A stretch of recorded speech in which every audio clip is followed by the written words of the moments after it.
Good afternoon, good morning, everyone. We hope that you and your families are well.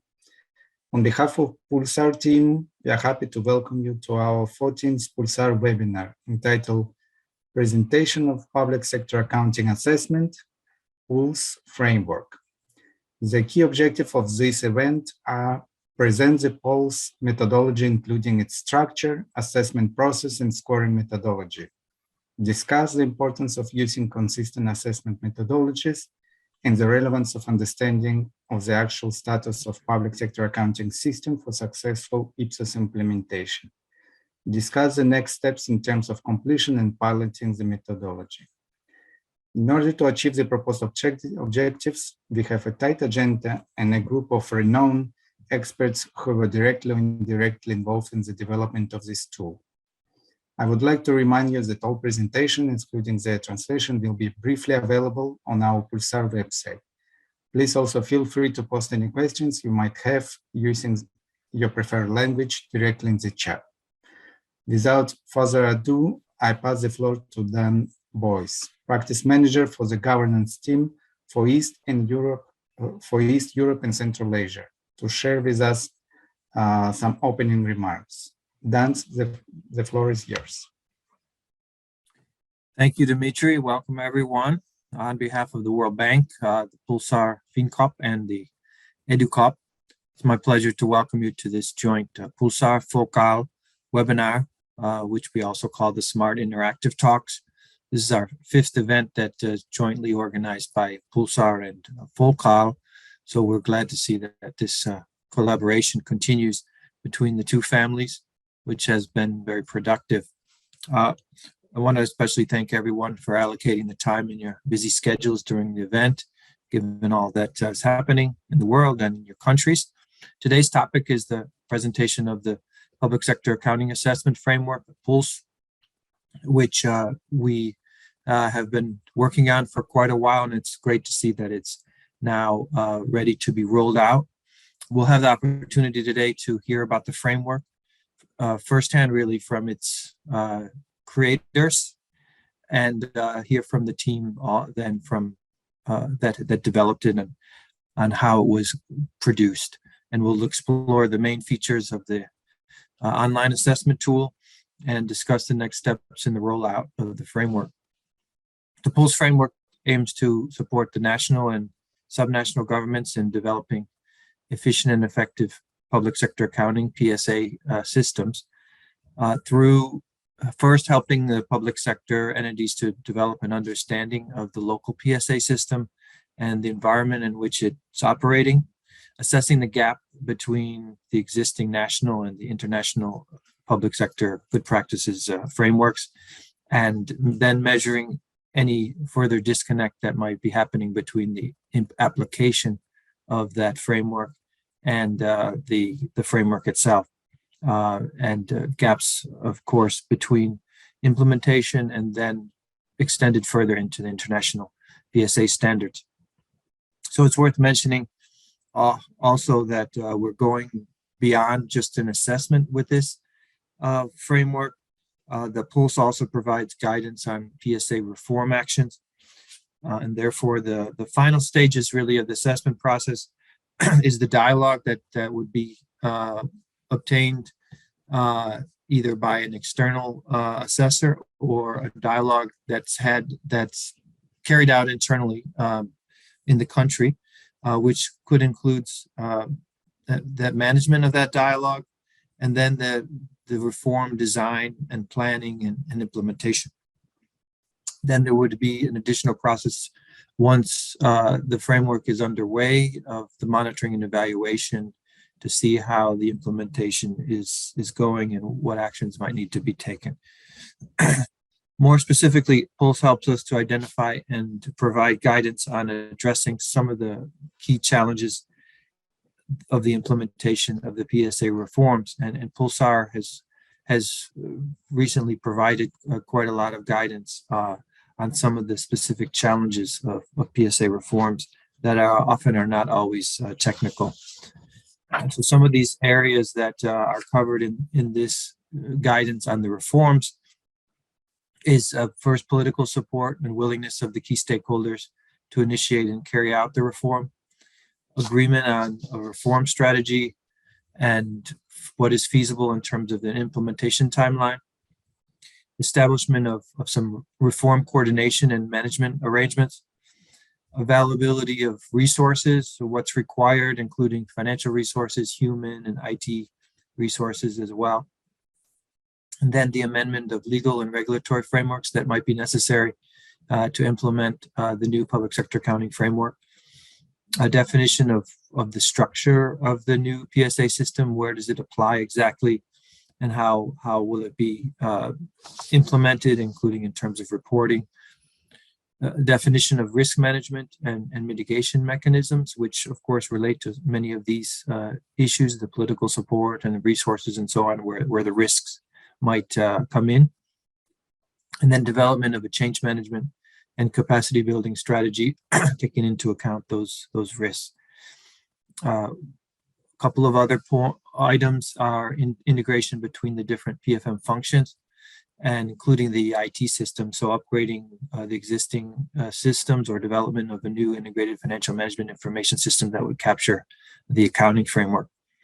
And then finally, as I mentioned before, establishment of monitoring and evaluation arrangements to see how we're doing in all these aspects, and particularly if we're how close we are to getting to the final goal of accounting and reporting along the new framework that's been implemented. So in this context, Pulse is not only an assessment tool, although the assessment is a big undertaking, but it's also an important resource for planning and further implementation of the PSA reforms. We're pretty confident that this novel framework has the potential to become really the gold standard. And we have Srinivas here, so it's kind of the Fifa of public sector accounting, and that's what we would like it to become. So I congratulate the team for producing this tool that will support initially the Pulsar countries, and we think it can go well beyond the Pulsar countries with time as they undertake the PSA reforms. So again, I appreciate all of you for joining, especially speakers, but also the guests and participants. We hope that you'll have a good event today, and looking forward to seeing you also in the future Pulsar webinars. Go back to you, Dimitri, for further proceedings. Thank you, Dan. Now I would like to invite Patricia Mckenzie, who is going to share her vision of this event on behalf of our colleagues from Latin America and Caribbean. Thank you, Dimitri. And we'd like to express our appreciation to Dan, to you too, Dimitri, and the Pulsar team, as well as the community of practice. We think that this Pulse framework is very timely for Latin America and the Caribbean, especially with respect to what Dan mentioned in his opening remarks. Not only is it an assessment tool, but it is a key resource for planning and further implementation of the public sector accounting reforms. And for that, for us in LAC, is very important. As some of us may be aware, we have a very diverse range of countries with different levels of advances in adoption and implementation of the accrual accounting reforms. Today, I just want to focus on 3 of them, just to give you a brief summary of what their pathway has been so far. As far back as 2007, Colombia had its normative framework established. It took a while for them, but then in June 2013, they finally laid out a plan for converging with international accounting standards. Now, based on the normative framework and that plan, they have adopted IPSAS in 2015, following an indirect approach. The country transitioned to IPSAS during 2017, and the first year of adoption was 2018. The bank's role really was to assist the government through technical assistance, learning and training activities such as this, South-South exchanges, and we also facilitated contact with the international standard-setting organizations. Then came Brazil and Chile more or less around the same time. Brazil transitioned to IPSAS with a gradual indirect adoption from 2015. with many IPSAs already implemented, mainly in the central government. But some challenges remain. These efforts have been supported by the bank through the dissemination of good practices, assessing the implementation of IPSAs, and more recently, providing technical assistance support for a joint initiative of the National Treasury with the Auditors General, the Supreme Audit Institution. And this joint work is aimed at strengthening the implementation of IPSAs. Finally, in Chile, they adopted the IPSAs since 2015, again through an indirect adoption, using a phased approach. They started with the central government, and most recently, they've issued normative frameworks at the municipal level. The bank has been supporting these efforts by bringing good practices together, providing technical assistance for diagnostics, and organizing dissemination events. Recently, we did help develop training material to strengthen the use of innovative algorithms. So these three examples have shown where there's been gradual progress. These are but a few examples. There are other countries in the region in different stages of implementation. But the point here is that this Pulse framework has possibility to have a transformative impact and acceleration of this process in LAC. So on behalf of the team, I extend my recognition to Dan and the Pulsar team for designing this tool. And again, we stand ready to support our clients, even to implement, to assess, and to help them with their pathways towards full adoption. Thanks, and back to you, Dimitri. Thank you very much, Pat. Now, I would like to invite Andres and Christoph to share their experience in terms of development of Pulse framework in their capacity of the main co-authors. Thank you very much, Dimitri. Thank you very much, Dan and Pat, for this introduction. Yes, I hope you can see my slides right now. Can you, Dimitri? Perfect. Yes. Wonderful. Yes. Yeah. So without much further ado, together with my colleague Christoph Schuler, I will present this methodology. Well, I guess to get started, we need to think about the environment a little bit. It's not the first assessment methodology, and it's not the first methodology which includes a process, as has been pointed out by Dan and Pat correctly. We all know PIFA, and PIFA has been here for a very long time, and we will certainly hear from Srini about the experience with PIFA. It's obviously highly standardized, but it's also very broad. I think that's what is the main characteristic of PIFA. It's not about public sector accounting, it is about public financial management in general, and there is only one or two specific indicators on public sector accounting. Also, the International Monetary Fund has a methodology, the Fiscal Transparency Evaluation, FTE, which is based on their Fiscal Transparency Code. Once again, it's a general framework. It's not a public sector accounting framework, but I understand it has been used in many of those countries participating in today's event. When we move towards the right side of the slide, it becomes more specific on public sector accounting.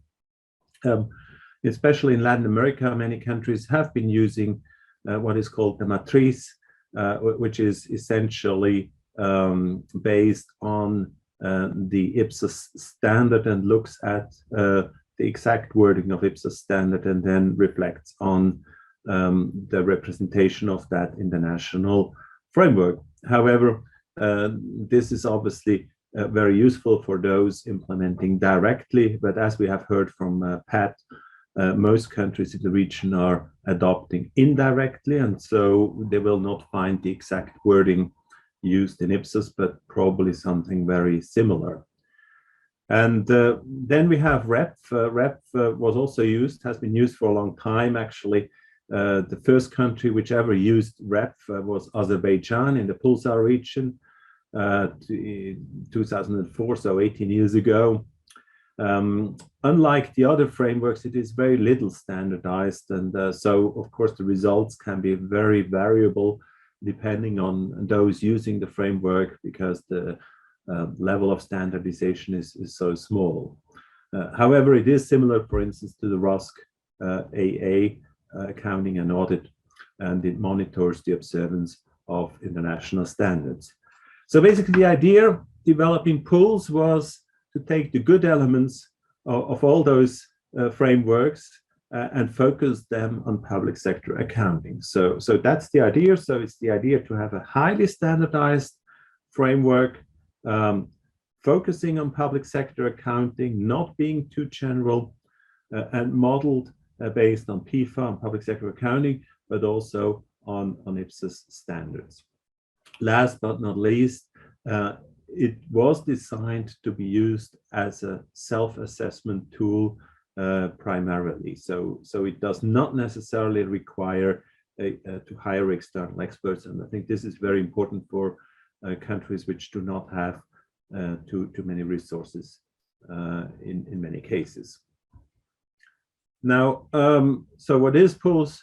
It is a standardized assessment of public sector accounting, analyzing either the gap between national standards and IPSAS or the gap in application of national standards. So it can be used for two gaps or just for one of those two gaps, depending on the needs of each country. But it's important that it uses a standardized scale, and we will obviously talk a bit more about that just in a few minutes. With that, I hand over to Christoph for the next few slides, but I will continue to move the slides on his behalf. So Christoph, the floor is yours. Thank you, Andreas. And I will just pick up on the next slide. So PULS, the methodology and the framework is a free global good, and it should be used as such. So dissemination, as the Dan Boyce mentioned briefly, is a central element, and it can become the next, or our goal when we designed it and when we developed it was that it should become one day the PIFA for public sector accounting.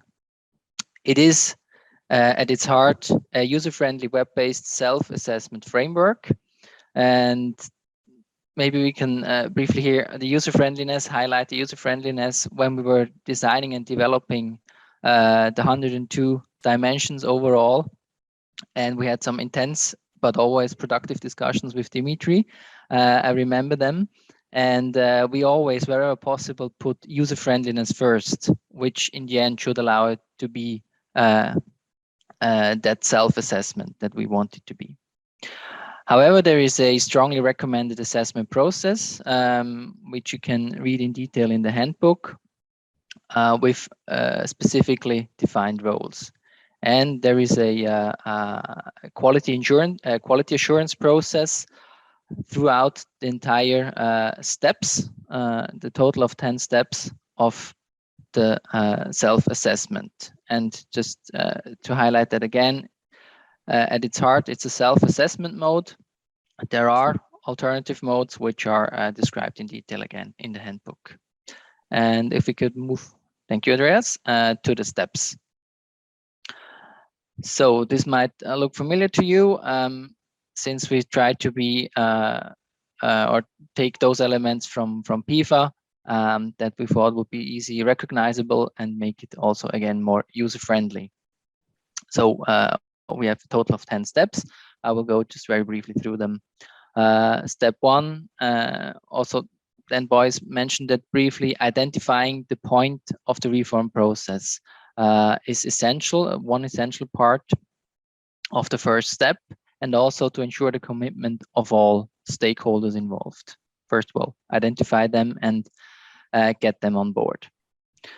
Step two, the development of the concept note. Here again, the quality assurance process comes into place, and it really gives some guidance on how to best develop the concept note. The third step, as the last step in the planning phase, the preparation for the assessment.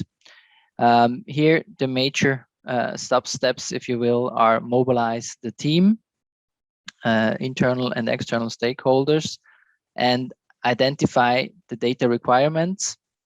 So you can continue then with step 4, which is the actual assessment launch. The assessment launch mainly consists of workshops to again, once the whole assessment, once the whole endeavor has started, to get everybody on board on what to do in detail.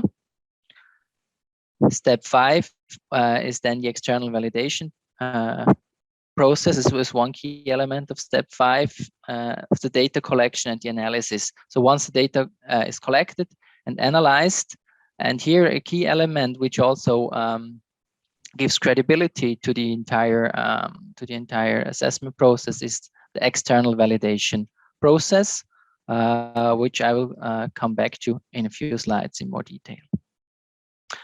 Steps number 6 is the guidance on the structure of the handbook. There's guidance on the drafting of the report in the handbook. So step number 6 is the drafting of the report. Step number 7 is the peer review and pulse check. So again, this is in relation to the quality assurance process. Step number 8, finally, as the last step in phase 3, the reporting, is the completion of the report and its publication and dissemination. And there is a 4th phase, the public sector accounting reform action. So again, step number 9 sort of picks up where we left at step number 1. It continues the reform dialogue by picking up elements such as the reform design, planning, and its implementation, as the entire Pulse assessment is part of the overarching reform activities.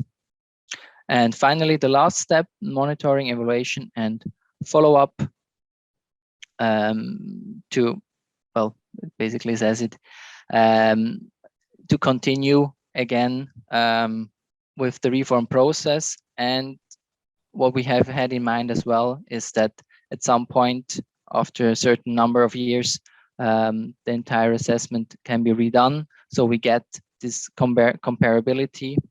That is the main goal of having such a standardized framework, that we can compare it over time as well, how the reform process is developing. And the quality assurance process that I mentioned, the external validation team, here what we suggest is that this external validation team consists of a minimum of 3 international public sector accounting experts, plus 1 local PSA expert wherever possible.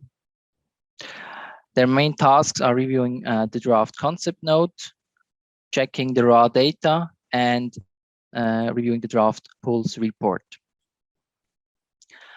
Then we have the Pulse check that comes in step number 7, so a bit further once the data collection, everything is done. And it is based on the revised Pulse report and will be done by the Pulsar team.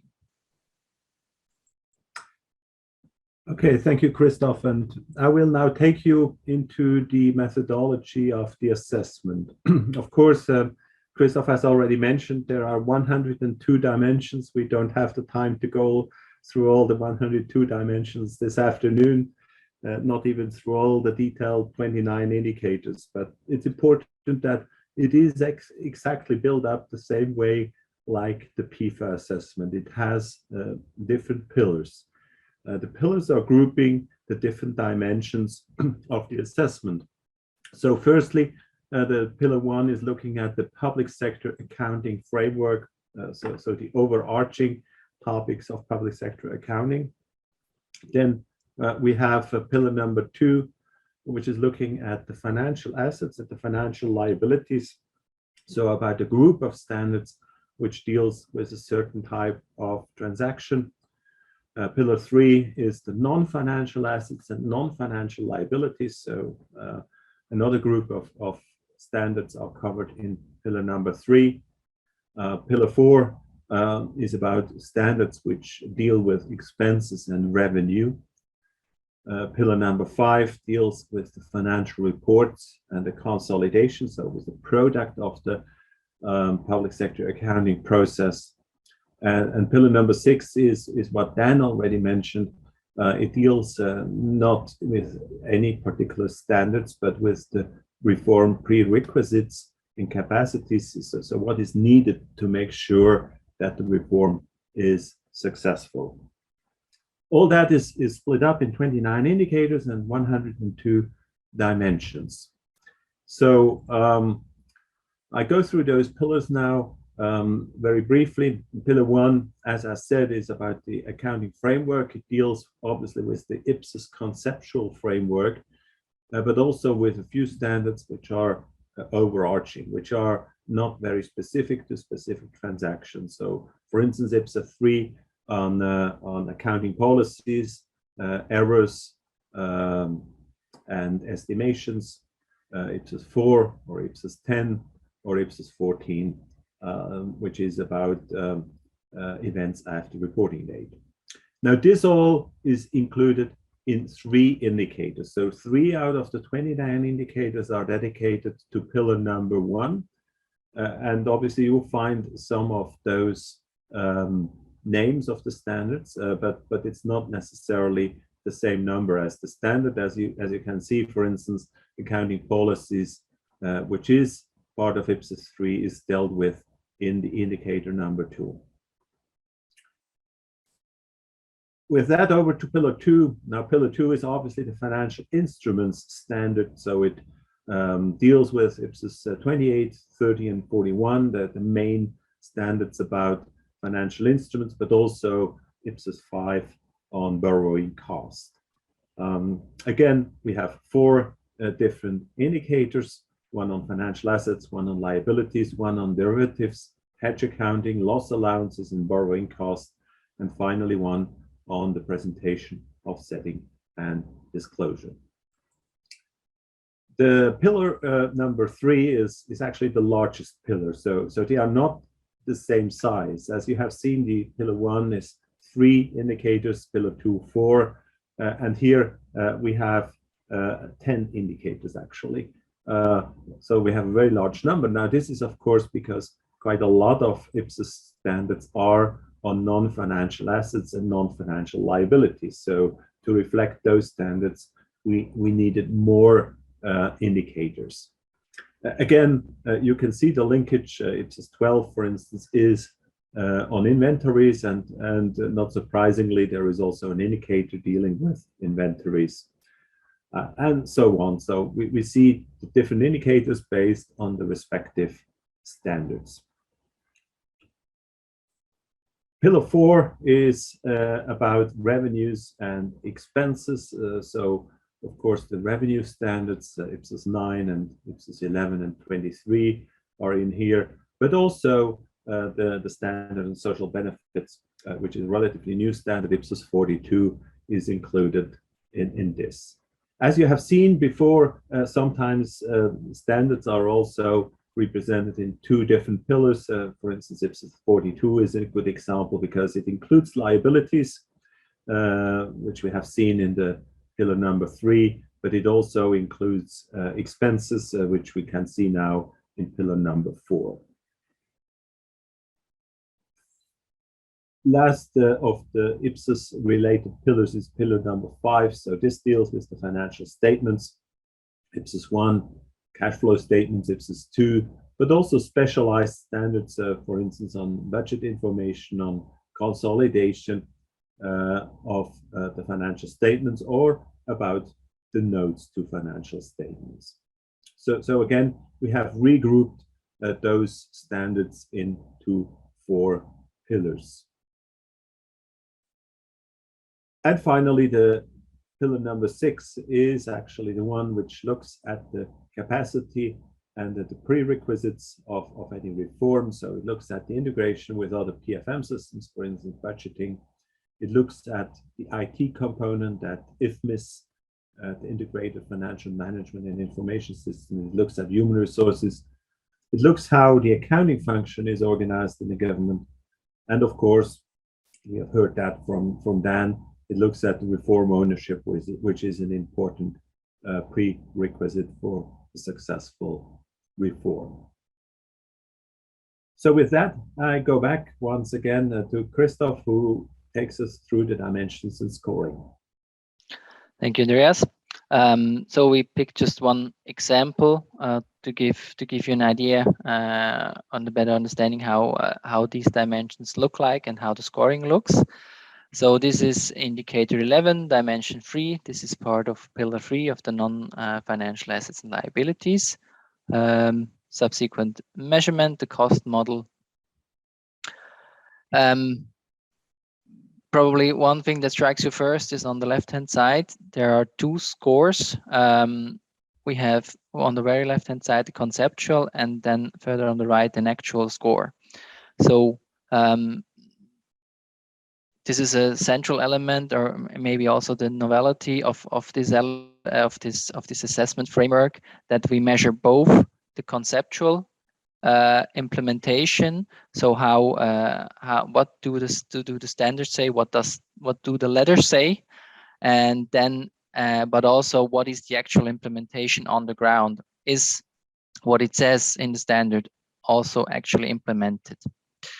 And if we look at the requirements, so A is full adherence to IPSAS. So we have PPE, property, plant, and equipment, and investment property, how it is measured. And then we have in the second sentence, the subsequent measurement method is consistently applied.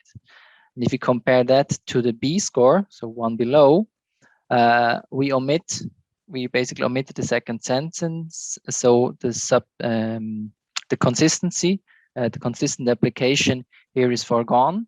So it's still, you still get a B if you adhere to the basic IPSAS principle, but not to its full content. So you don't have full adherence, but you follow its basic principle in this specific case.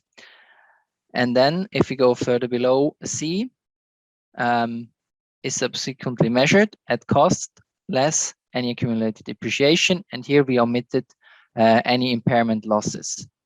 So the idea of a C, in general, this applies when we've designed all the dimensions, that with a C, you adhere to basic accrual accounting principles, but not necessarily, or not to what is said and written in IPSAS, but just a very, very minimum of accrual accounting in general.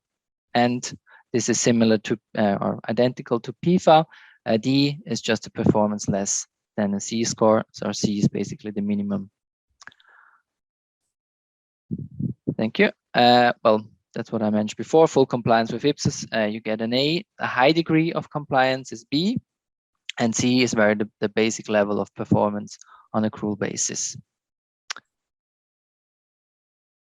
The scoring is also identical to PIFA. We have 4-dimensional indicators, and the indicator scoring is done by a conversion table, which is also part of the handbook. And this is also just and some examples where you can see where you get an indicator score. For example, you get a C+ if you have 2 A's and 2 D's. And there is further integration. You get indicator scores, but you can also calculate that up to a pillar score, which you can refer to for more details to the handbook. Thank you, Christoph. So bottom line is PULS is focused on public sector accounting. It is open access and normally self-assessment driven. It is aligned with the IPSAS requirements, but also includes more general reform recommendations in pillar number 6. And it is standardized and calibrated. So you come to the same result regardless who is doing the evaluation, because the scale is defined for each of the dimensions. With this, I would like to acknowledge those basically, well, on the left-hand side of the slide who have paid for that. As you understand, Switzerland and Austria, the 2 countries which are the main sponsors of Pulsar, they have provided the funding for this. And on the right-hand side, you see the principal authors with Dimitri, Christoph, obviously, but we had a larger team who was working on that, and you can see their names on that list. With that, this is the end of the presentation. I understand that we do take questions and answers, but not right now. That will be done towards the end of the event. And with that, I hand over or I hand back to Dimitri. Thank you so much for your participation. Thank you very much, Andres. Christoph, it's correct. We have a question at the end of this session. So we will continue for now. And I think it's my turn now to provide some additional background on the tool, as well as to share with you the current status and next steps required for completion of the tool's development phase. Moreover, right after my part of the presentation, Vladimir is going to share with us some of the first screenshot of the online assessment tool. I will now try to share my screen.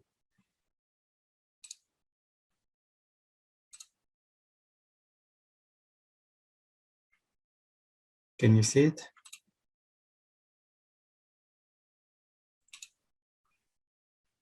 Yes, we can. Yes, yeah. Great.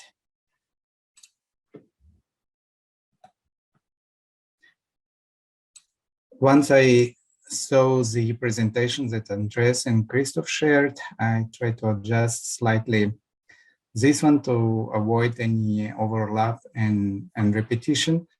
However, I would like to briefly go again on the objectives, characteristics, roles and responsibilities of stakeholders, assessment modes, next steps, and then to take a first look at the online tool that we are currently finalizing the development. The objective, as already were briefly mentioned, basically consist of supporting national and subnational governments in developing efficient and effective public sector accounting systems, and also to help public sector entities to develop an understanding of local public sector accounting system and environment, the gap between national and international public sector accounting frameworks, as well as the gap in actual implementation between national public sector accounting standards and IPSAS. Some of the most relevant characteristics of the tool are that it's a free global good and user-friendly web-based self-assessment tool, which is the first of its kind, designed for national and subnational governments, but may also be applied by any reporting entity such as international organization, central bank, public corporation, and other government agency. It systematically collects information on the current performance of public sector accounting systems, standards, and practices. It offers one single tool to measure and report on both the conceptual and actual implementation of accrual accounting standards for the public sectors. And it offers two perspective approach, which allows identify any disconnect between the national and international public sector accounting frameworks, as well as the level of actual compliance with the IPSAS.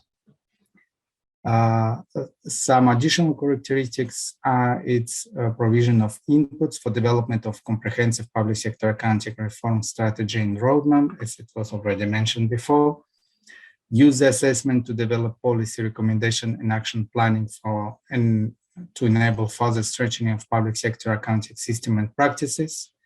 The assessment methodology is based on the Fifa assessment framework and the latest set of IPSAS pronouncements, but also go beyond the IPSAS framework by assessing the current status of public sector accounting systems and the state of reform in general. The quality of the assessment and the final report is ensured through multi-layer quality assurance arrangements, including an external validation process and the pulse check. This is the main roles of the stakeholders in the assessment process. I'm not going to go into the details, but the handbook provides a detailed description of each counterpart and their responsibilities. The lead agency usually would be the Ministry of Finance, but also could be delegated to State Treasury or including Public Sector Accounting Unit. The oversight, external validation team, and peer reviewers jointly with Pulsar team are the main actors of the quality assurance team. The assessment team leader and assessment team will be responsible for conducting the assessment itself. And finally, we have a range, the broad range of external stakeholders that could be also directly or indirectly involved in the assessment. There is 3 different assessment modes considered in the framework. The primary one is a full self-assessment approach, which should be undertaken by the lead agency with the mandatory external validation procedure. In exceptional cases, the following 2 modes are also possible. An external assessment mode, which is conducted by external expert, or blended mode, which combines self-assessment with the assistance of external experts. The option to choose these modes depends on the jurisdictional situation, including resource availability and institutional capacity. The main steps for the completion of the tool development is the finalization, the development of the online tool, which is scheduled for the end of this month, April 30th. We already started the phase of identification of pilot countries. We are planning to conduct 4 pilots in total. So any countries, particularly Pulsar countries interested in hosting the one of the pilots, please let us know so we can consider you. We also will try to consider one of Latin American countries to be one of the pilots as well. Conduct the first round of pilots in this year. It would be the first 2 pilots by December 31st. Based on the results of this test, which would be focused on piloting not only the conceptual framework of the tool, but also the online tool itself. Based on these results, we will update both the handbook and the tool by March 31st of the next year. Then we would be conducting the second round of pilots for the next 6 months, which is the estimated timeline for conducting the pulse assessment. And finally, revise and translate the handbook and the online tool by the end of the next year. Depending on the results also of the pilots and the interest in the countries, we will try to translate the handbook and the tool into as many languages as possible, starting with the official Pulsar languages, but also Spanish, Portuguese, French, even Russian could be considered in the future, since we're talking about a global good. Here I would like to ask Vladimir to come in and continue with the presentation. Thank you, Dimitri. Do you hear me well? Yes, with a little bit of echo. If you could get closer to the mic. Okay, let's try that. Right. Good morning, good afternoon to everyone. Thank you for your time. It's my pleasure today to show you a small sneak peek of the Pulsar online tool. This tool has been developed to support the Pulse framework and its processes. Every user with access to this platform will be assisted by the tool on the different assessments that he or she is assigned. So security has been therefore implemented from the design into the Pulse online tool. Let's go to the next. As you have seen from the from what we've been told before, the Pulse online tool should reflect exactly the methodology of the Pulse framework. So it was important that the documentation containing all these definitions, the pillars, the indicators and dimensions, should be able to be imported directly from the into the tool from the source, which is a Word document. The tool supports that the methodology can change in the future, and all future assessments will inherit from the currently active methodology. Next one, please.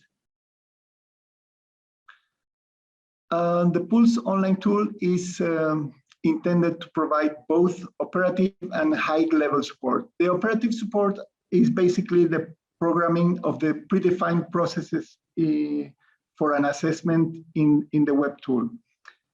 High-level support is, for example, the capability to check for the compliance of documents submitted to the tool. To be able to do that, the Pulse online tool allows the administrator to define the templates for these documents, templates for the concept notes, templates for the final report, and the mandatory sections that need to appear in the document. Next one, please. Every logged in user can only see the assessments that he or she is able to work in. The administrator, of course, can view all the assessments and assign permissions to an assessment for different users as needed. The project leader or the administrator can quickly see the status of every assessment and can select any assessment to view the details. Depending on the permissions they have, he or she can create new assessments, can delete assessments. And that's it, this part. Let's go to the next one. Okay, so here we have all the different users that can participate in an assessment. These users interact in different stages of the Pulse framework, and aligned to the methodology, the Pulse online tool allows the project leader to define the different users in the assessment along with their specific roles. The roles enforce the business rules which are already programmed in the online tool. Next one, please. The project leader needs to know the exact status of the assessment in every step of the way. The Pulse online tool has a dynamic view for a specific Pulse dashboard. This view displays the general information about the assessment and the related documents, such as the concept note, for example. And more important, it shows the information needed to perform an adequate follow-up. So we can see how many dimensions are there to be reviewed, or if we need to upload a new review of the concept note or the final report. Depends on the step that we are. Can we go to the next, please? In the same way, the different roles in the assessment have specific support to perform the work they have to do. For example, when the project leader has to revise the concept note, the system will display in one single page the concept note draft, the reviews uploaded by the reviewers, which are Word documents, and of course, all the comments and observations that these reviewers have made. So we have all the information to continue with our work. Next one, please. A key step in the,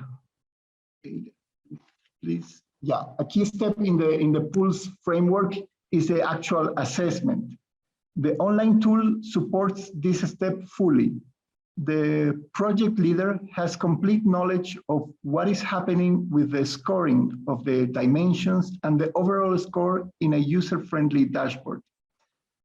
We can see the number of dimensions still to be measured, the ones that have these scores D star and not applicable, and we have all the information in just one small view. Next one, please.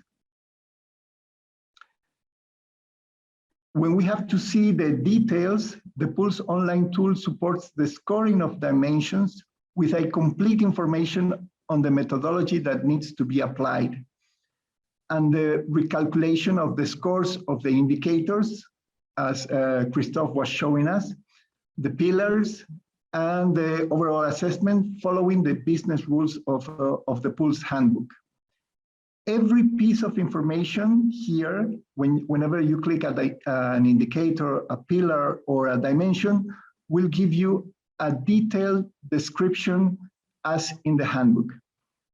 And the link to the specific dimension will take us to the details for scoring such dimension. Let's go to the next.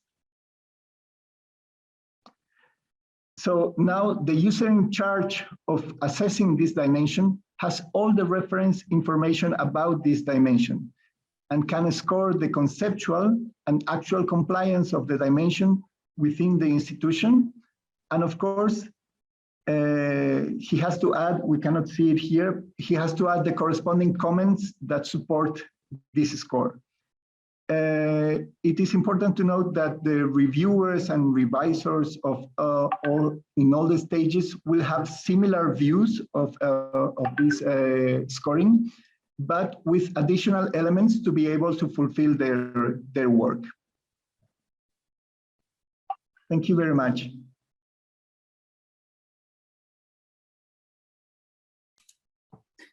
Thank you, Vladimir. That was an interesting presentation. Now I would like to turn the microphone over to Srini, who was one of the peer reviewers of the Pulse framework, given his previous experience in Pulsar and his current role as the head of Fifa Secretariat. Thank you very much, Dimitri, and good afternoon, good morning, everyone. Again, it's always wonderful to come back to the Pulsar community. And what a better timing than coming back at it when the new framework, the Pulse pilot framework, is being launched. So I'll take you through a few slides, but before that, if there is one reflection or thought I want all of you to take away from what I'm going to say, is pretty simple. If we take the PFM cycle, the public financial management cycle, I always say that financial accounting and reporting is the least political and most technical aspect of the entire public financial management cycle. And this is quite interestingly one of the weakest links as per the global report on public financial management. If you take entire budget cycle, we can make a difference on financial reporting. No politics involved, but we didn't really make the level of impact we as accounting community globally could have made. And that's where I see Pulse is going to be a game changer for public sector reforms, that we now have a deep dive tool to understand accrual accounting reforms, largely from the Ipsos framework and also from foundational level. Like, what are the basic steps on accrual accounting that one needs to take care of? So this I find to be a very important piece which fits into the overall PFM cycle. Just to give you some statistics, can anyone guess how many PFM tools would be there in the world today, which are being regularly used? It's 62 as per our recent stock take, and it's 62 and not even one devoted to public sector accounting. And now we have such a solid tool which is so closely aligned to the gold standard FIFA framework approach, which makes the entire structure very appropriate, that you have a kind of a broader framework for PFM reforms, and a deep dive tool to look at accrual basis accounting related reforms aligned to IPSAS. With that, let me quickly take you through few slides to share specific reflections. So colleagues, as I was trying to pitch it, like it would be a game changer, in my opinion, in public sector reforms, the Pulse framework, once it's implemented and you find a kind of a global coverage. Why is it the case? And let me just go through a few thoughts. For those of you who do not really know PIFA, PIFA is Public Expenditure and Financial Accountability. It's a framework. It's like it's a framework as a global public goods, which is brought together by 9 development partners and is right now being used in over 154 countries for public sector, public financial management reform assessments. So the best part of Pulse, when I compare to PIFA, is that it again actually focuses on evidence. If we take the 22 years of experience of PIFA, 21 year plus experience of PIFA, so the key is evidence. Why is it being accepted? It is because it's completely evidence-based and it is at a particular point of time assessment. How do PFM systems fare at a particular point of time? A similar approach being used in Pulse, which makes it a kind of a very strong approach. Then what are the activities which it will focus upon? It focuses, the overall PFM cycle focuses on fiscal discipline, efficient resource allocation, and efficient service delivery. All three are again extremely important for public sector accounting. Essentially, the deep dive tool of Pulse would look at these three more from public sector accounting reforms perspective. PIFA provides the foundation for PFM reform, and Pulse can do that for public sector accounting reform. PIFA very consciously is avoiding assessment of government policies because it's of its very nature that it's a kind of a broader approach. Like, for example, should there be subsidies for agriculture sector? Should there be like some funding debt which is not captured in the financial statements? These are things which actually, where there are government policies, PIFA becomes a little agnostic. Whereas during the pilot phase, you have great opportunity through Pulse. Pulse doesn't have to really restrict to being so agnostic to look at like how the implementation is being done. And that's again, later I see that the actual versus conceptual distinction brilliantly brought about by Pulse will fit that approach. Then if we come to the, again, the assessment frameworks itself, it's quite aligned. So the 7 pillars aligning with the entire budget cycle, as against 6 pillars, which we already saw in the previous presentations, which goes into the overall public sector accounting framework to the reforms as well. So you have the kind of a comparison between the two frameworks. The strength is coming through from Pulse, that it is using the very time-tested and established approaches of PIFA and adapting it to public sector accounting reforms, which I see is as a kind of a great strength in the process. Again, the cycle part of it. So let me share a couple of experiences based on the cycle from PIFA cycle and reflect on how Pulse can benefit from the past experiences. So in the PIFA cycle, most of the processes like the planning, the assessment, and the reporting, I would consider that they should be similar in public sector accounting reforms.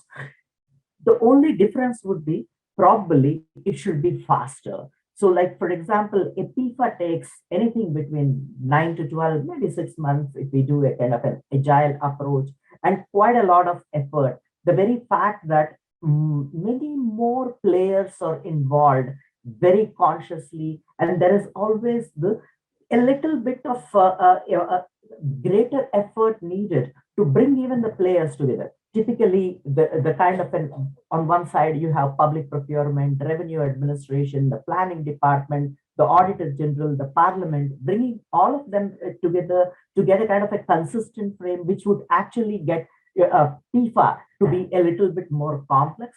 Whereas in Pulse, it's little bit more straight, as Dimitri mentioned, like if the Treasury or the Accountant General, Ministry of Finance is the lead agency conducting the assessment, the ability to bring together, it could be faster, the assessments could be significantly cheaper, and quality of information could be obtained also quite credibly. But we struggled in PIFA assessments. Wherever we struggled, we see countries struggling on PIFA assessment.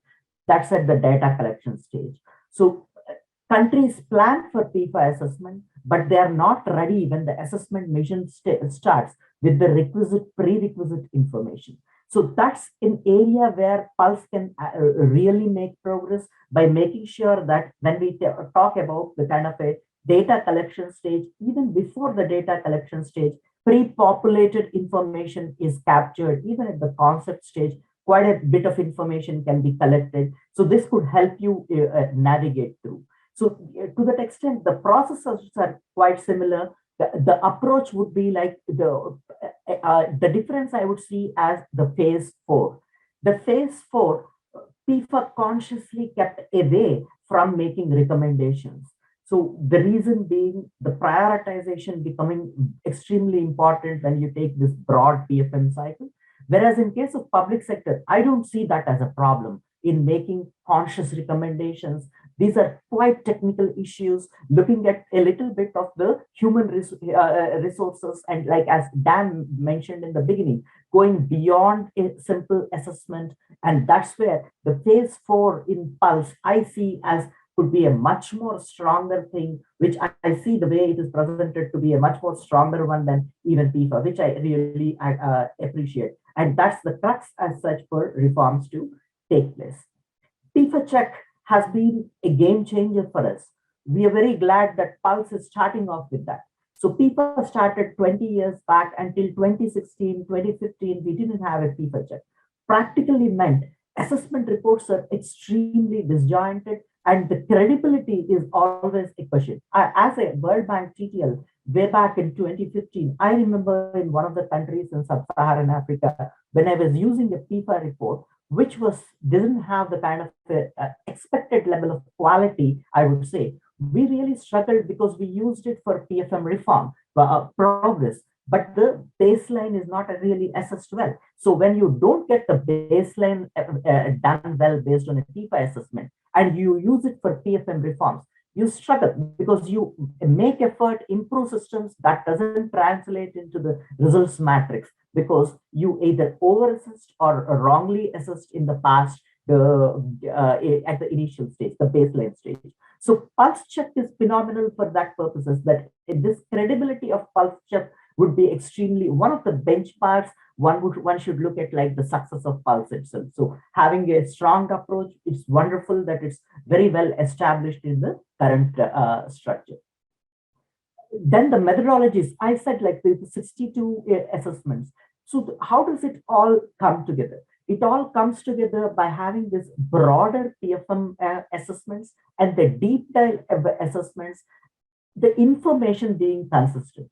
One, for example, if we are now talking Pulse as a deep dive tool, assessing specifically on public sector accounting reforms. Most fundamental thing any country would expect would be that the results would be consistent with a kind of a very broader tool. For example, the financial reporting in accounting standards, compliance, and PIFA report should be consistent with much more information in Pulse. So mechanism to get that together, where different sources, different assessments are together looked at and common message comes up with different levels of granularity is extremely important. That's one thing good credible methodology helps. It helps comparability, credibility, and trust, where all things coming together would help the reform process. Several stakeholder collaboration. This is obvious, like actually when you have a credible tool like Pulse in place, you will have like much more energy brought together by all the partners, all the players, governments and development partners behind it. It's efficient and simple. That's what we saw in FIFA when we have a kind of a process which is super standardized. Then the implementation is much more simple and efficient. The nuances are tough. There are always debates which take place, but at the same time, the overall process is much more simpler when we use this.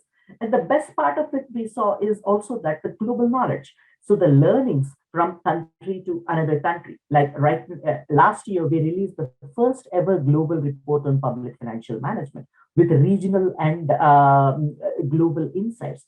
How are we able to do the very fact that FIFAs have been done for last 20 years and 154 countries?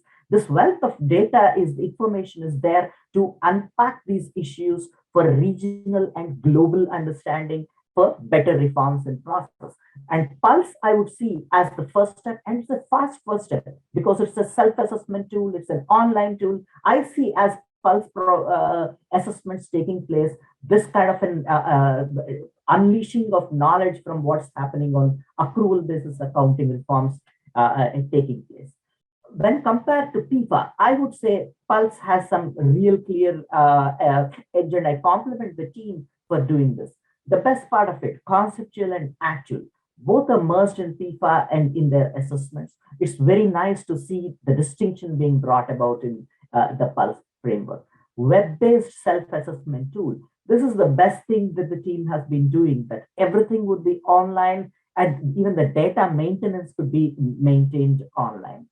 Third, Ipsos framework and beyond, because one of the challenges as a kind of as a champion of public sector accounting reforms, I always felt Ipsos to set the bar too high, accrual excess for a developing country. When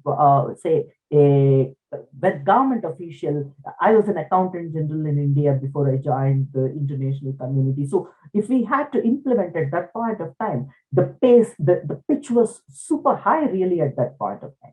But now you have the grade C, which is the basic level accrual accounting positioning which is being made, which will make Pulse would be a mechanism to transition to a more advanced accrual basis using Ipsos framework. So I see it as a strong approach, and I strongly believe that it will deliver value for money in the process.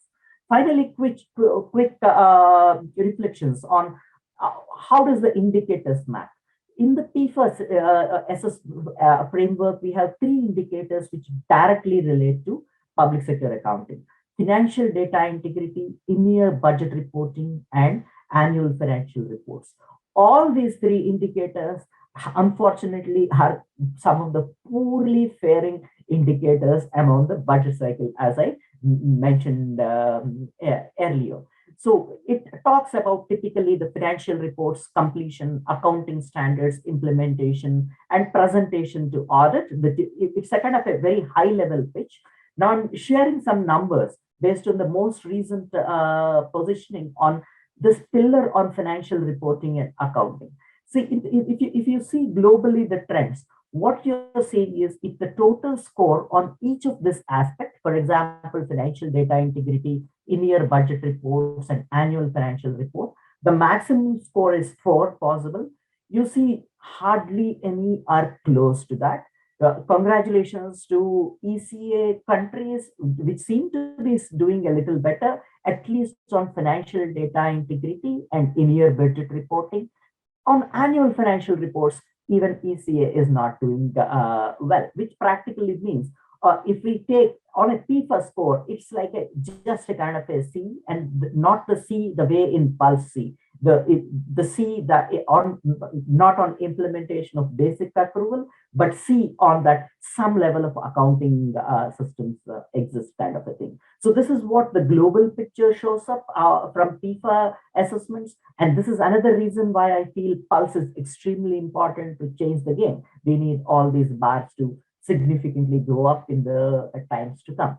If we unpack further the financial reporting, the global average is 2.2 out of 4, very low. When compared to many things which are super political, this is low, which means it's not at all a great situation to be in.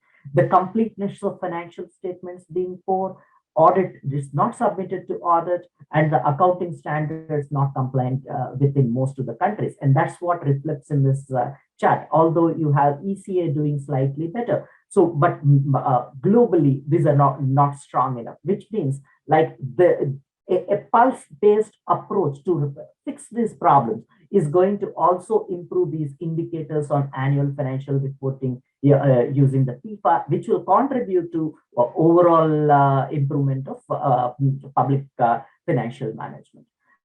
To conclude, I would say that Pulse will be a game changer. Pulse is going to be is going to stay for a very long time to come. It would not be a regional tool. Looking at the way it came up, it would be one of the most accepted global tool in the times to come. So the key would be the pilot phase. The pilot phase, making mid-course corrections, adjustments, as Dimitri mentioned, like how by next December, 23 December, the final tool comes up. That would actually enable larger scale of all the exercises relating to the accounting reforms, and that hopefully will take us through a stronger government balance sheets. Let me close by saying that also, like, this is also coming very timely because World Bank is preparing a global report on public financial management. Many colleagues connected on that are also working on that. So there are a lot of pieces coming together at this point of time. So public sector accounting has been a little laggard for too long over time, but I think the days have come that it will be much faster moving forward. I'll be very glad to discuss with all of you, and please do visit our Fifa resources and follow us on our Fifa social media channels. Thank you. Over to Dimitri. Thank you very much. That was a great presentation, and thank you for your words regarding the Pulse framework. We will seriously consider the possibilities that in the future Fifa Secretariat will be Fifa and Pulse Secretariat, and you are the head of the Pulse frameworks. Our next speaker is Jan Karzer, who does not need any further introduction and who also had an important role in the quality assurance process of the framework. Jan, the floor is yours. Thank you, Dimitri. So I will share my screen, if that's okay. And so just check you can see my slides there, okay?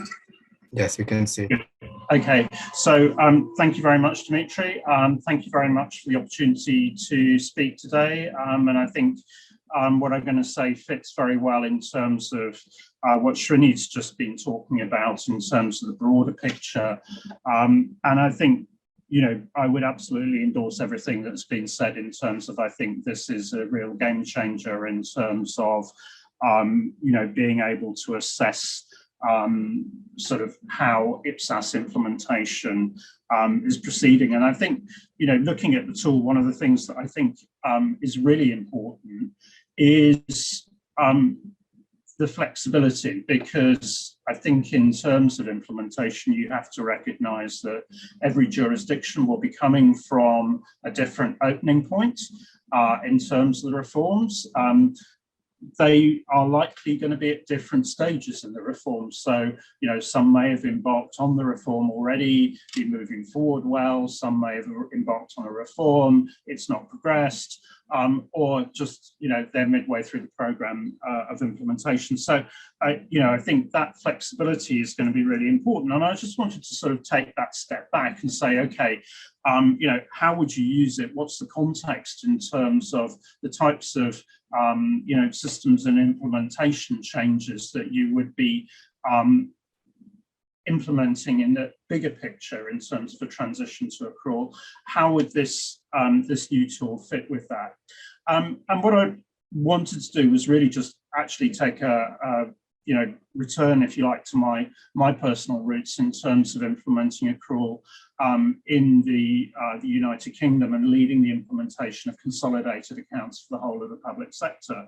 And what we were trying to do was improve the quality of information for public financial management, for fiscal management, and by giving more better and broader data sets. So looking at this table, this is one that the UK government regularly publishes now, which shows the differences between the national accounts, ESA, GFS, whatever the framework is. I think the analysis works between that and an accrual-based view of the public finances. And really what it's showing you is the areas of new information that are moved to Ipsos-based accrual will give you.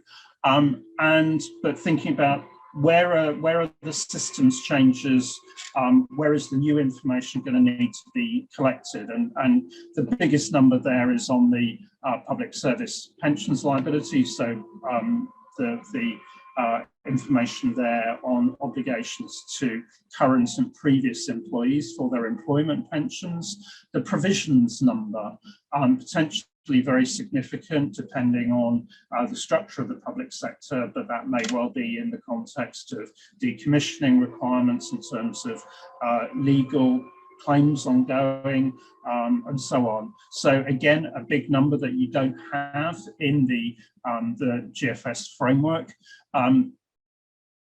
Obviously, when you think about the implementation of accrual information, property, plant and equipment, one of the real challenges in terms of initial collection of information, but that's big in terms of the additional information and the better quality information that will give compared to what will be in the GFS-based accounts. If you look at the performance side, then obviously those movements in provision, the depreciation numbers that it gives you rather than modeled and estimated data, information on impairment. So you're actually really looking at what's going on with assets and liabilities in, actually in the financial statements. Again, rather than models. So you can see there's a lot of different changes in the data, but all of those come back to systems that need to be implemented. In many cases from scratch, or existing systems need to be modified. And so you really need to understand where you are at a given point in time and how you're going to be moved forward. And that, there are many things that go into an accrual implementation, and I've been where you are. I know the complexity that you face, but it's at its simplest. It does boil down to really understanding where you are at a given point in time, and I certainly think that in starting off, or at any point through the accrual implementation, that's where the Pulse methodology can really be valuable, because it gives you that absolute independent view on where are you as an organization, but also you can have that comparability within a jurisdiction or between jurisdictions in terms of where you are. And that needn't be competitive, that can be collaborative in terms of understanding if somebody's starting on the reform program, how have they gone ahead of you, what things have been successful in their implementation, and so on. So that, where are we now? Wherever you are within the process, what are you trying to achieve? Where are you trying to get to? And that may well be different for different elements, whether you're talking about assets or liabilities. But again, the Pulse tool can still help you on that. And then the planning, how do I actually get there? What's the gap? And I think just holding on to that relatively simple picture through the complexity is going to be really important. So just then thinking a bit more about how you can use that tool, because ultimately it is about planning. Things won't work out the way that you necessarily expect them to. reforms move slower, systems implementations don't work the way that you desired, people don't use the data in the way that you expected. So you're always having to replan, but again, the importance of stock takes along the way. And certainly looking at the overview that Srini showed, they're clearly saying you can repeat this at appropriate points during the reform program, and I would plan for that and use that in a positive way. So, if you look at the typical phases of a reform, inevitably that diagnosis phase at the beginning, really, really, really important. I always remember the adage about, failing to plan is planning to fail. So right up front, and then keep going through the reform phases. So having done your scoping, then you're going to need to actually plan the various different elements of the reform.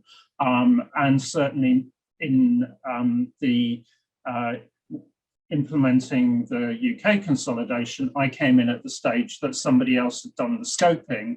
I then needed to plan. And fortunately, I knew the public sector reasonably well. Otherwise, I would have had real problems without an assessment tool like this. I think that's where, when you look through the pillars, they really do help you with the key elements of the reform, because you've got to think about that overall ownership of the reform, and that clearly is covered in Pillar 6. You're going to need then, when you start to move from the initial planning into the design, to really think about what's the capabilities of the existing IFMIS that we have available, both centrally and within individual organisations within the public sector, and how will that support the new information that we need to generate. So again, covered by Pillar 6, important in terms of both the planning and design phases. Capacity building, again covered by Pillar 6, absolutely crucial. And thinking about the different skills that will be required at the different stages of the reform, and who will require what set of skills. And you need to link that to how much do they need to understand the detail of the standards, how much they need to understand the systems changes. A lot of that can be held centrally, but again, you need to be able to plan that. And then as you move into that, as you're in that design phase, thinking about the framework, how are we implementing accrual in our jurisdiction? What's the central requirements in terms of framework, the approach, IPSAS direct, IPSAS endorsement, and so on. And again, that's covered. That's then covered through Pillar 1 of the framework. And then as you start to think about the different account areas, particularly expenditure, assets, and liabilities, then you're moving into the various individual pillars. And having got reforms moving in those, then inevitably you need to think through to the end of the year. How are you actually going to report out of the systems that you're implementing, or how are you going to bring this information together into the consolidation that's required under IPSAS? And that may be in the existing system that you're in, or systems, if you look at the individual entities. It may be you're all in the same system, or you may need to implement a new consolidation system at the top level. And certainly, that's what we had to do. We had to design the chart of accounts in order to meet the data collection requirements. And again, if you think about the Pulse tool, that's going to help you. And then as you move through the implementation phase from the initial start of the reform process into sustaining the reform, you need checks along the way, and that may not be the entire tool, it may be parts of the tool, but again, those stock takes at key milestones during the implementation are going to be really, really important. And then have we got that at the end in terms of the implementation? So I think, going back, this tool can be used wherever you're starting from, wherever you are at the moment, and I think it can be used at key points along the way, really to check, are we moving towards the right place?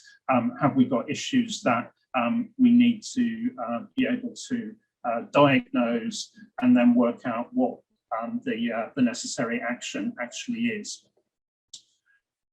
also, what I wanted to do in terms of the reform process was just set it in the context of there are other sources of practical information available to you in terms of what other people have done, and in addition to a lot of the very good documentation that the Pulsar program has produced on things like chart of accounts and so on. And that's where the International Federation of Accountants has produced a new online resource very recently, launched at the beginning of March, called Pathways to Accrual. And this is wanting to make sure that the implementation experience that others have gained can be shared through case studies, through interviews, and so on. And I think, certainly going back to my own experience, that sharing of implementation experience, that sharing of challenges is really, really important. It can sometimes seem quite lonely leading a reform, in terms of the challenges, but I would more or less guarantee you that somebody somewhere else in your region or globally will have faced that. And that really is what Pathways to Accrual about, is trying to give you access into that shared experience. So it gives you background on the bigger picture in terms of reforms. It shows you the variety of different pathways that there are. There is no one right way to do this, but the importance again of actually understanding what other people have done and views on what the main tasks are going to be. Again, you'll need to contextualize those for your jurisdiction and ideas on building capacity. But I think you go back to ultimately what you're trying to do, and what this tool really does help you with is identifying where you are at the moment and where you need to get to. And that is absolutely crucial to the overall success of implementing standards. But I think going back to what Srini was saying, it's that comparability, that independence of the tool, which is a real strength and will really help you. It does nobody any favors to flatter in terms of where you are on a reform program. It's really important to understand the issues and then to be able to act on them. So with that, Dimitri, I will stop sharing my screen and I'm happy then to take questions. Thank you, yeah. It's probably one of the few events where we are actually on time, but still I would like to invite Jose, Juan Carlos to facilitate the question and answer part of the session. I see we received several questions. Thank you, Dimitri, and thank you all for your attention, also for posting questions. As Dimitri says, it's a miracle that we are on time. But let's start with the first question, and please keep sending questions since we have, as we are saying, a little bit more time than usually. So the first question comes from Akmal Natayev, and he's asking, would Pulse results be available publicly like Fifa results? I think, Dimitri, maybe you could answer that question. Sure. Thank you, Jose. Juan Carlos, thank you, Akmal. The answer is yes and no. The strong recommendation from the Pulsar team is yes, that all Pulse reports should be publicly available, similar to PIFA results. It could be on the Pulsar webpage, or it could be on government webpage, Ministry of Finance, Treasury. There is one exception, though. In order to be publicly available, the Pulse report should be submitted to Pulse check. This is the main requirements. So once it's clear and Pulse check is completed, the report might be uploaded to be publicly available. I hope this responds the question. Srini? Thanks, Dimitri. If you can quickly add. So PIFA reports are also not automatically public. So we also face like initial periods. So it's a decision of government whether to make a PIFA report public or not. But what we saw over a period of time is the credibility of the process itself made sure that and the PIFA check made sure that more and more countries are very easily signing off. These days, we find almost all PIFA assessment reports going public. So over a period of time, that would, I guess, naturally be the direction in which Pulse would also go as credibility is established. Thank you, Srini. Just to add and clarify on that, for Pulse report, if you look at the quality assurance matrix, you will see that there is a optional Pulse check which would allow to publicly publish the report. But if at any case the country decide not to publish Pulse report, there is also the possibility to do that. However, the recommendation is to make all the reports publicly available for transparency, accountability purposes. Thank you. Thanks, Dimitri. We're gonna go with the next questions. We're happy to see a lot of activity in the Q&As. Our next question is from Maria Teresa Agüero from the Republic of Paraguay. And it is what happens if there is any discrepancy between PIFA and Pulse in terms of financial reporting assessment indicators? Could you please explain how such possible difference would be treated? Thank you, Maria Teresa. Thank you, Jose. Maybe I can start and Srini could complement as needed. So both frameworks, PIFA and Pulse, they're complementary. They're not mutually exclusive. So there shouldn't be an issue if there is any difference in terms of scoring for public sector accounting related questions. Actually, if you see on the dimensions, the questions, we ensure that there is no repetition, duplication, or overlap between PIFA and Pulse framework. So you are not going to find this exactly same question in Pulse as in PIFA. So I wouldn't call it discrepancy. However, obviously the scoring most likely could be, it will be different between both frameworks because Pulse obviously is mainly focused on public sector accounting dimension.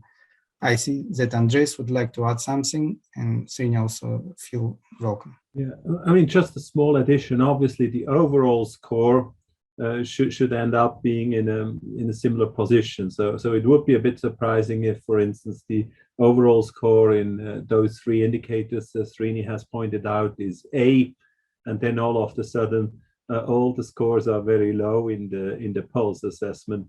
But other than that, I would not see any difficulties or any mismatches that could happen. And if this happens, probably one or the other one needs to look more closely at what is actually the performance. Thank you, Andres. I also would like to add something that there is a slight difference between PIFA and Pulse, consisting of the fact that at case of the Pulse online tool, and given that it will be fully online tool, you can see also the score, not also at the dimension or overall level, but also at the pillar level and indicator level, which is an addition that we're trying to bring on. But it says, as Andres mentioned, the overall PIFA and Pulse score is expected to be similar. Thanks, Dimitri. If I can quickly add to Andres' view. So I think actually you pitched it really well, and I don't see the possibility of different results coming in. Also, like if we take many other, like I mentioned, the 62 frameworks in which only 2-3 are this overall PFM frameworks.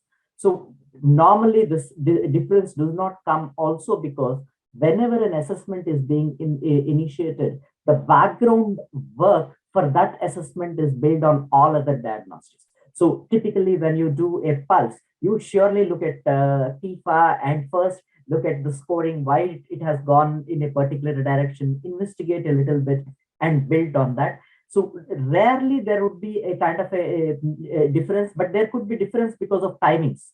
Say 3 years back, there was a Fifa, and this year you have either a Pulse or a Max for public procurement or Tadat for tax administration, where specific aspects have improved over the last 3 years. So there, the distinction would be there, and which is acceptable, which is good, because there is this timing difference also, which could be one of the reasons.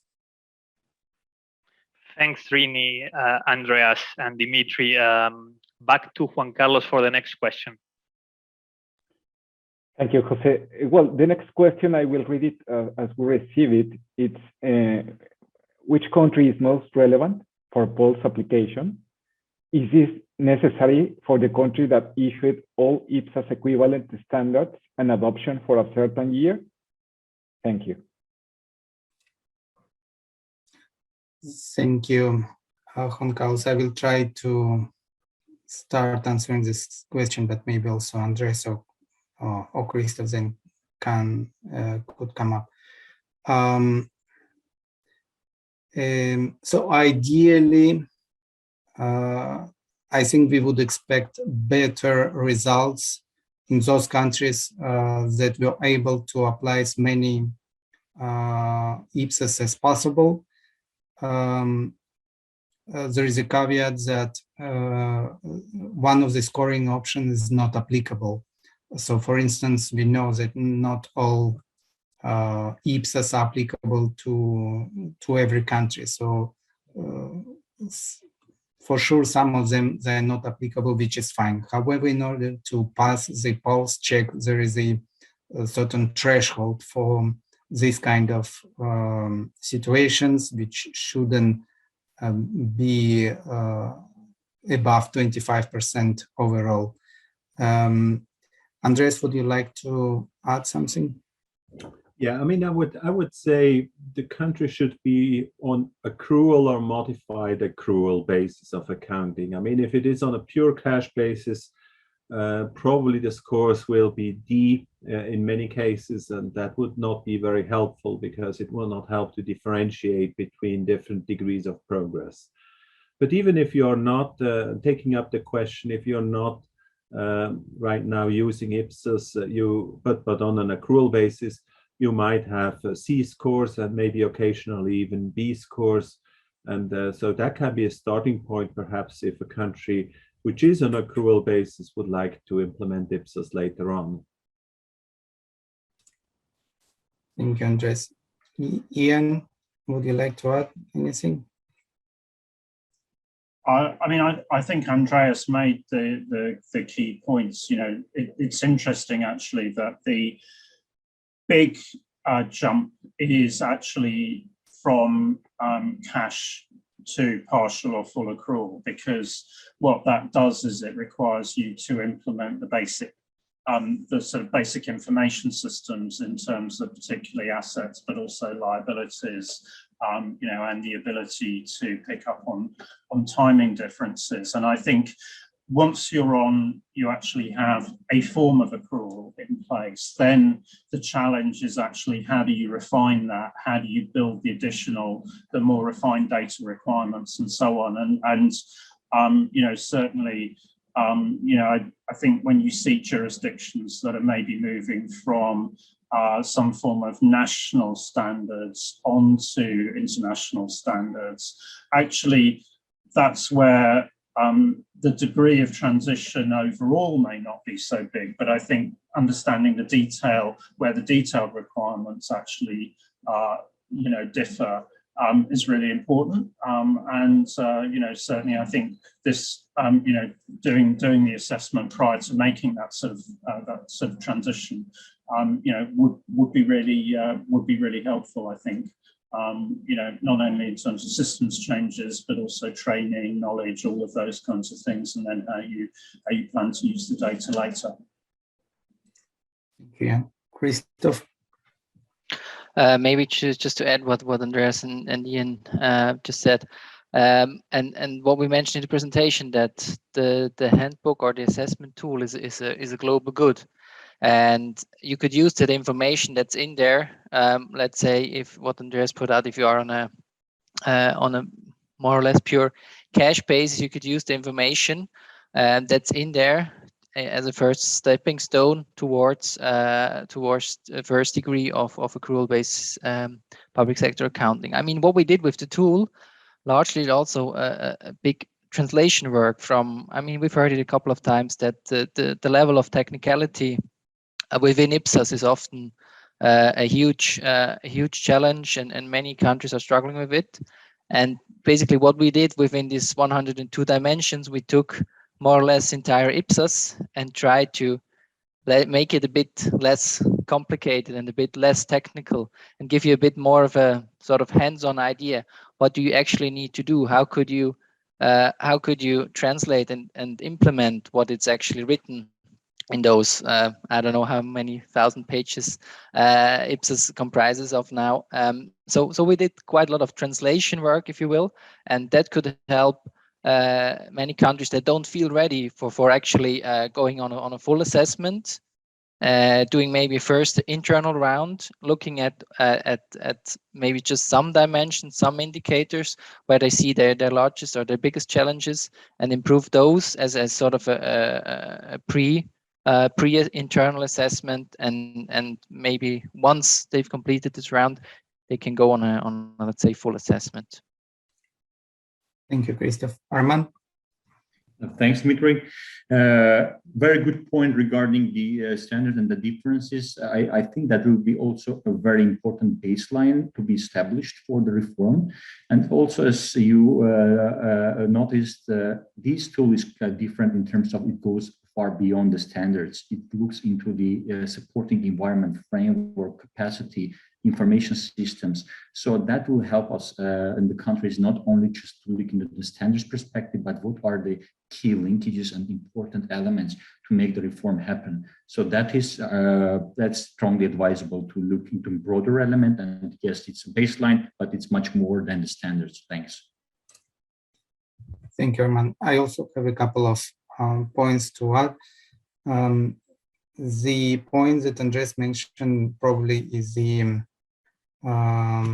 key here regarding the accrual accounting, or at least modifying accrual accounting. So that would be the main recommendation for those countries that are planning to apply Pulse methodology. Two other aspects to consider is that when you do Pulse assessment, you look at two dimensions, the conceptual and actual compliance with IPSAS. It means that even if you have not implemented or applying one of the IPSAS, you still could have a similar national standards, and for the actual implementation purposes, there is a similar practice used in the countries, which could still grant a high score in terms of the assessment. And the final aspect to consider is the results of the assessment itself will help to further plan the reform implementation, as it was mentioned before. So don't be worried if the score is not as high as you would like. There is always an option to keep the report for internal use only, but the main objective is to use the results in order to improve the reform planning and improve the strategy and action plan for further reform implementation. Thank you. Thank you, everyone, for your responses. And also to mention, just to complement, Pat mentioned in her opening remarks, we see a lot of applicability of this tool in Latin America. So I think we will be also, our countries will benefit from using the Pulse framework. So with this, let me get back the mic to Jose for the other questions that we received. Thanks, Juan Carlos. Dimitri, one question that comes to mind is what can you tell us about the process for updating the framework to account for changes in the standards? Can you please elaborate about that? Thanks. Sure. Thank you, Jose. Very good question. Yes, you know, the IPSAS pronouncements are annually revised and updated. Similarly, what we are planning to do is annually revise the both the framework and the assessment tool to ensure that the latest IPSAS pronouncements are considered in the framework, and this is where you can in the future have more dimensions, more indicators depending on the on the IPSAS pronouncements. Also, other relevant aspects they are currently not considered in the framework. So the right now, obviously, the handbook and the system are fully live. We are working on them on daily, almost on daily basis. And after, once we start working on the pilots, we hope that there will be a lot of positive or productive feedback that we could take into consideration. So the short answer: the framework and the tool will be revised on annual basis. Thanks, Dimitri. Back to Juan Carlos for the last question, I think. Well, the last question that we received so far, well, to some extent, maybe it has been answered, but just in case you want to add anything, is it possible to just pause to add some indicators that are only applicable for national standards or subnational government level? This is obviously possible in other similar tools. Could you repeat the question, please, Juan Carlos? Sure. Is it possible to adjust polls to add some indicators that are applicable for national standards or subnational government levels, as it is the case in other similar tools?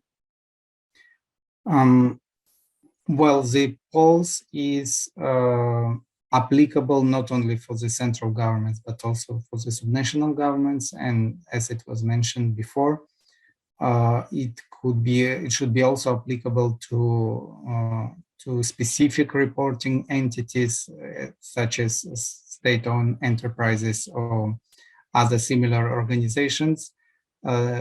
So at the beginning, I don't see a need to add any additional dimensions or indicators, but as I said, the framework will be revised on annual basis, and if we identify any further needs, they will be taken into consideration.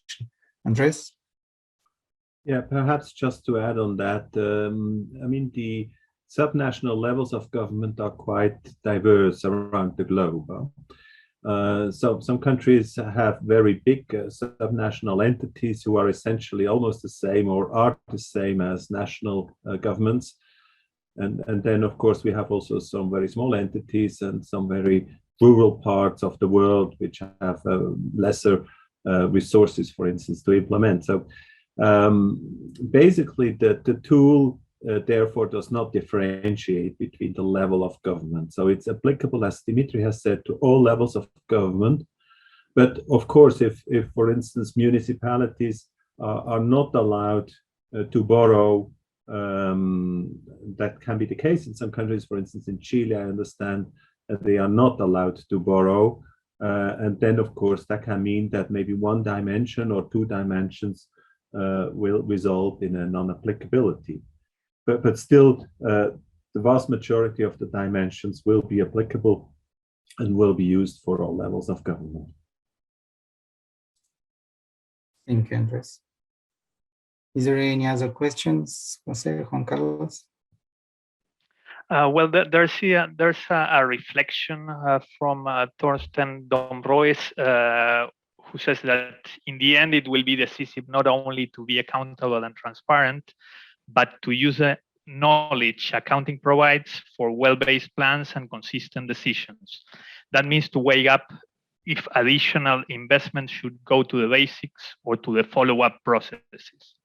I would like to share that reflection with the panel in case there's any reaction. Thank you, Jose. Yes, I would like to add something on that. That the reason for publication of Pulse reports is not only for transparency purposes, but as mentioned, it also for knowledge purposes and statistical purposes. So the idea is that the information on country assessment is available online. This would help us to generate statistics, as Srini, for instance, was showing at PEFA level, which would allow us to compare not different countries necessarily, but the level of public sector accounting implementation reforms across different regions. And this would be possible, obviously, if the specific country assessments they are available, even though we don't have to compare necessary dimension by dimension between different countries. But at the level of a big picture, this information will be very relevant. Anybody else? Thanks, Dimitri. Back to Juan Carlos. I think there are two final questions. We will check. We have 4 minutes, so I think we're gonna be fine. Juan Carlos. Thank you, Jose. So very quickly, the question that we received from Jeda Naiboe is, if one or some of the dimensions are not applicable and there are no similar standards available, does that render the tool not usable in that context? Just a quick answer, perhaps. Not applicable is not if the standard is different. It is if the transaction is not allowed. So I mentioned that, for instance, if a municipality is not allowed to borrow money, then of course that might result that some dimensions are not applicable because it's a forbidden transaction. It's not a discrepancy of the standard. So just to answer that question of Jeddah. Thank you so much, Andreas. Is there any other reaction to that question?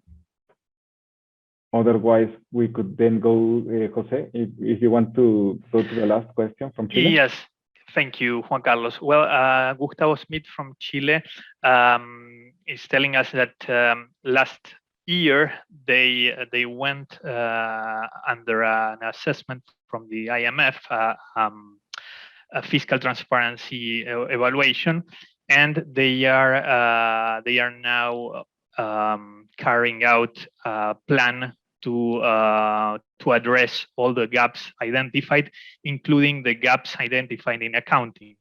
So he wants to know if we consider that the Pulse evaluation could be integrated in this work, right? Thank you, Jose. Thank you, Gustavo. It's a good question because I wanted to do a remark on that anyways. So if you look at the Pulse handbook, you will see that the main similar assessment frameworks that were took into consideration for development of the framework was obviously the PIFA, the IMF fiscal transparency evaluation, and REP, which is the current public sector accounting assessment framework, which is also available, but it's well, the approach is a little bit different and it's not available online. So we hope that the Pulse assessment is consistent with the FTA approach at the end. And actually, our colleagues from IMF also were part of the quality assurance committee for the Pulse handbook, and I see that one of the IMF colleagues is attending this event. And the remark I wanted to make is we're looking forward to work with our international colleagues from IMF, from Inter-American Development Bank and other regional banks to promote the use of this tool. As it was mentioned, the idea is to position it as a global good, so there is no cost for using it. And we welcome all colleagues from the international community to get familiar with the tool and use it in the future once the tool is fully completed. We could even consider to do it during the pilot phase as well, and we can discuss it offline. Thank you. Thanks, Dimitri, and thanks all participants for a very active Q&A session. So back to you, Dimitri, for closing. Thank you, Jose. Thank you, Juan Carlos. I think it was a very good discussion, a lot of good questions, but we hope that this event is just the first step in terms of dissemination of the tool, and that we will have more events like this in the future once we have the results of the pilot application of the framework. Arman, the floor is yours for the closing remarks. Thank you, Dimitri. Thank you, dear speakers, participants. As Srini said, actually, this the framework becomes a game changer, which is very important to hear and very nice to hear. It provides open access assessment tool and online tool, and it's a major. It will help to shape the reforms. Initially, when we're thinking about this Pulse tool, it was targeting for Pulsar countries, and now it's clear we're talking about global good, as there is a demand, and it will be open for many countries globally to use.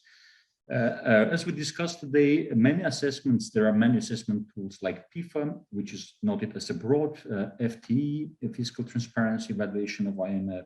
We ourselves have this RAPF tool used extensively, report on enhancement of public financial reporting, but those are either broad or they were not scoring-based tools. So at the same time, we see a major demand for scoring-based and comprehensive tool to assess public sector accounting reform.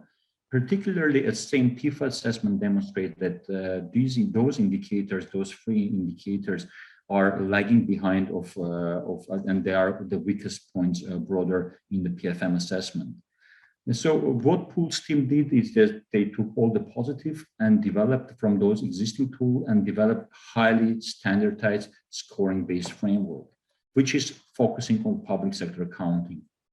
Importantly, when we did a lot of assessment of public sector accounting, the most of the focus was on the standards, on the policies, procedures, and less on the practices.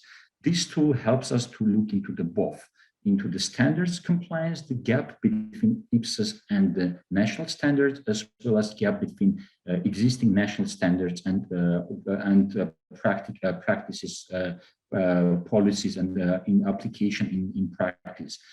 It even goes further as it looks into the how to shape the reform and how to move it forward.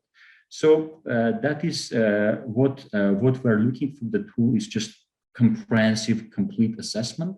And as you can see through those pillars, particularly pillar 5 on financial reporting and consolidation is one of the critical pillars. And pillar 6 is looking into broader picture of PFM reforms, looking into the full cycle and putting public sector accounting with its interlinkages, including IFMIS implementation, accounting function. It's about reform ownership, capacity building, as we see are key elements for successful reforms. So now you have the Pulse tool presentation with all the 10 steps around the cycle.